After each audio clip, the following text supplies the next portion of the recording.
बांसवाड़ा क्या है? ये वो बांसवाड़ा की धरती है जो शहीद महेंद्र सिंह भदौरिया की अर्थी को कंधा देने वाली बांसवाड़ा की इस धरती पे हम योगेंद्र शर्मा जी तक पहुंचना चाहते। मेरे भाई तृणधरी ओट कहत बेदे, बात वापिस वही चालू होगी कि रावण उस तिनके को क्रॉस क्यों नहीं कर सका। राजनीति के बड़े लोग यहाँ पर बैठे हुए होंगे मेरे भाई। मैं आपके बीच में हम जिन नेताओं को के खिलाफ बोलते हैं कि बड़े बड़े मंत्री मिनिस्टर अपने वादे से बदल गए, नीतीश कुमार 9 बार पलटी मार गए, फलाना विधायक पलट गया, सांसद कल इस पार्टी में आज इस पार्टी में, ये लोग पलटी मार गए। मैं आपके बीच में कह रहा हूँ कि अगर वो लोग पलटी मार सकते हैं तो उनको मारना जरूरी है, क्योंकि वो नेता हैं। वो पलटी नहीं मारेगा तो कौन मारेगा? मैं आपके भी यार, मैं जिस बच्चे को, जिस औलाद को योग भैया, बल्लू भैया मैंने पैदा करा, जिस दीपक भाई पहली बार आप सुनेंगे ये बात, और अगर इसके पहले भी सुन रखी है तो चेहरे का हाव भाव ऐसे बनाओ जैसे पहली बार सुन रहे हो आप मेरे को।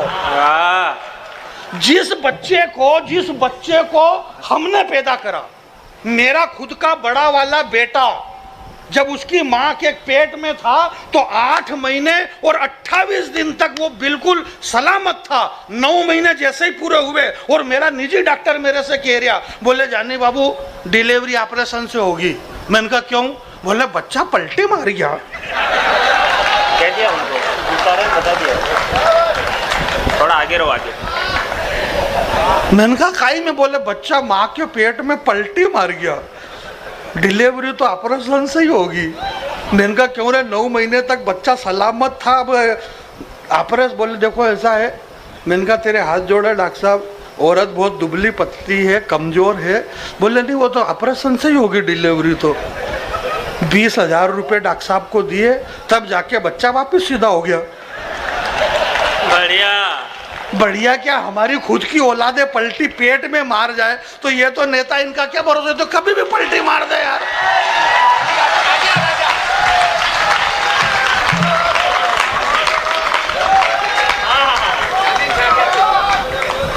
भाई इनका क्या भरोसा, ये पलटी नहीं मारे तो काहे के नेता?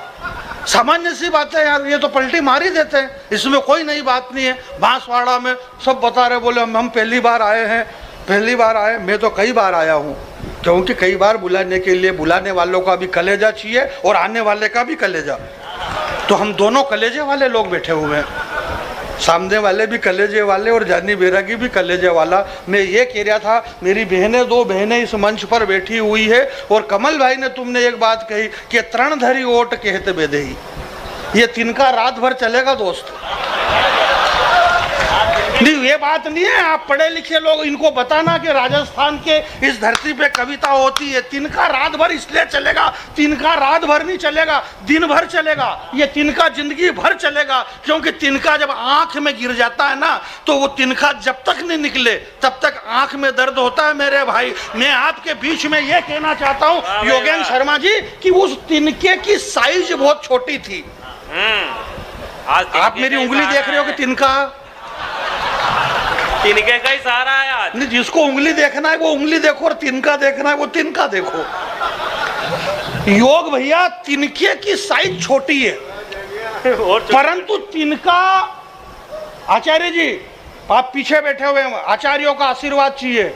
इस देश की समस्या अब ये हो गई कि नेता लोग और गुंडों में क्राइम, और वो उसको गोली मार रहा है और ये गोली, अरे ये लड़े तो लड़े, आजकल साधु साधु लड़ने लग गए।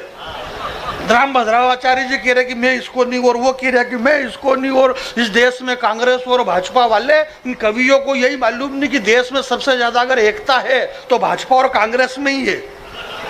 इनसे ज्यादा एकता किसी में ही नहीं। मर्जी पड़े तब हमारे मध्य प्रदेश में तो 20-20, 25-25 इधर से इधर आ, पूरी भाजपा, पूरी कांग्रेस भाजपा में ही, भाजपा वाली कांग्रेस, इतनी सारी एकता। तो ये अलग आरटी पार्टी और दोनों पार्टियों का एक ही काम है, भाजपा का एक ही काम है। भाजपा कह रही है कि देश में सनातन खतरे में। क्या बात की, अभी योगदा भी यही कहेंगे कि सनातन खतरे में। कांग्रेस कह रही है कि संविधान खतरे में, संविधान खतरे में, सनातन खतरे में। मैं आपके बीच में ये कह रहा हूं मेरे भाई कि जो लोग ये कह रहे हैं कि सनातन खतरे में है, मेरा ये मानना है मेरे भाई के अंदर की आंखें खोल करके अंतस मन को देखो। आहा क्या, अभी आंखें तो खोलो। अंदर की आंखें खोलकर अंतस योगदान पहली बार आप सुनेंगे। जो लोग कह रहे हैं कि सनातन खतरे में, अंदर की, पत्रकार महोदय, अंदर की आंखें खोलकर। बलवंत बल्लू ने कहा, बोला जाने बैरागी अंदर आंखें रहती कहाँ है? तो मैंने कहा यार तेरी ऐसी स्थिति, तेरे को क्या मतलब अंदर की बातों से? अंदर की आंखें, अंदर की आंखें खोल करके अंतस मन को देखो। सनातन की ताकत देखना है तो चलो एक बार वृंदावन को देखो।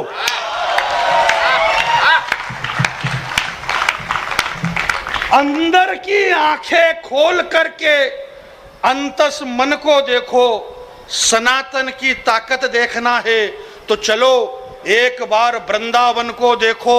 वहां पूरी की पूरी दुनिया का विज्ञान यह सोच करके शर्मिंदा है जिसके बगैर आदमी जिंदा ही नहीं रह सकता। वो प्रेमानंद जी बिना किडनी के कैसे जिंदा है? आपकी तालियां, जरा हाथ खड़े हो मेरे भाई।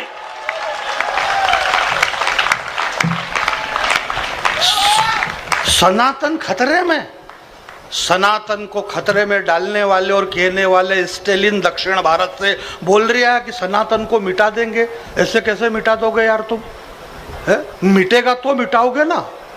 हम ऑलरेडी नहीं मिटेंगे, और इसलिए नहीं मिटेंगे क्योंकि सनातन पे जो खतरा करता है ना, हमला करता है, उस सनातन पे हमला करने वाला वो दिग्विजय दिग्गांत रावण, जिसके चलने से धरती हिलती थी, वो एक तिनके को क्रॉस नहीं कर सका। इसलिए नहीं कर सका क्योंकि वो सनातन है पीछे। आपको फिर भी मालूम नहीं कि वो क्यों नहीं क्रॉस कर रहा। वो इसलिए क्रॉस नहीं कर रहा कि ये जो घास का तिनका है, ये घास का तिनका कहां से पैदा होता है? ये घास का तिनका जमीन में से पैदा होता है। इसलिए घास का छोटा सा तिनका, एक छोटा सा पौधा है, वो धरती का बेटा है घास का तिनका। और वो जो पीछे बैठी हुई सीता है, वो सीता भूमिजा, वो भी धरती से पैदा हुई है। इसलिए सीता का भाई है वो तिनका। और अगर भाई अपने साथ में है तो दुनिया के किसी भी दादा की औकात नहीं है कि बहन के सामने देख ले आंख उठा करके।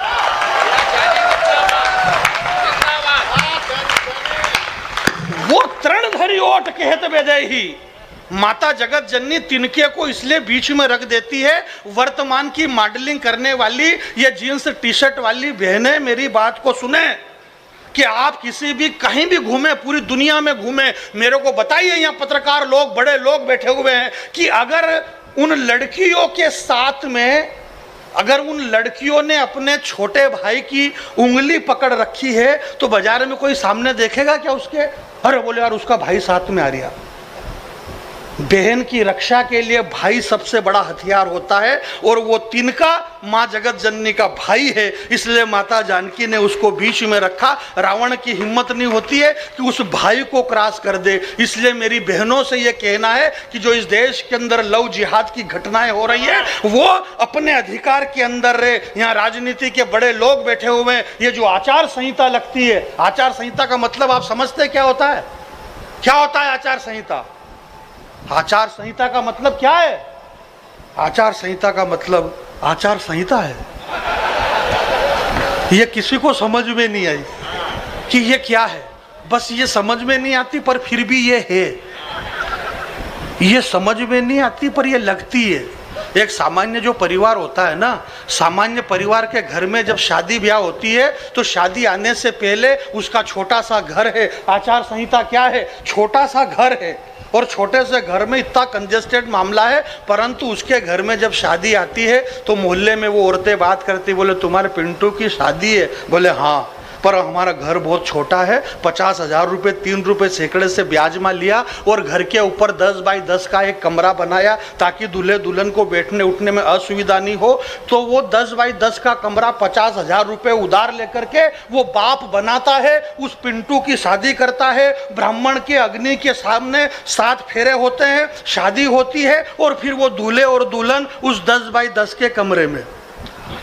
वो जो 10 बाई 10 का कमरा है ना, वही 140 करोड़ आबादी पैदा कर दिया हिंदुस्तान के अंदर। होना सब है, बस वही आचार संहिता है। काम सारे होंगे परंतु कहां होंगे? आचार संहिता के अंदर। वो कमरा बना, भाई कमरे की क्या जरूरत जब मालूम है कि ये इससे शादी करके लाया है, परंतु नहीं कमरा तो होना। तो आचार संहिता लगना, दारू बटेगी, मुर्गे बटेंगे, सब बटेंगे, परंतु आचार संहिता हो ना चुनाव में।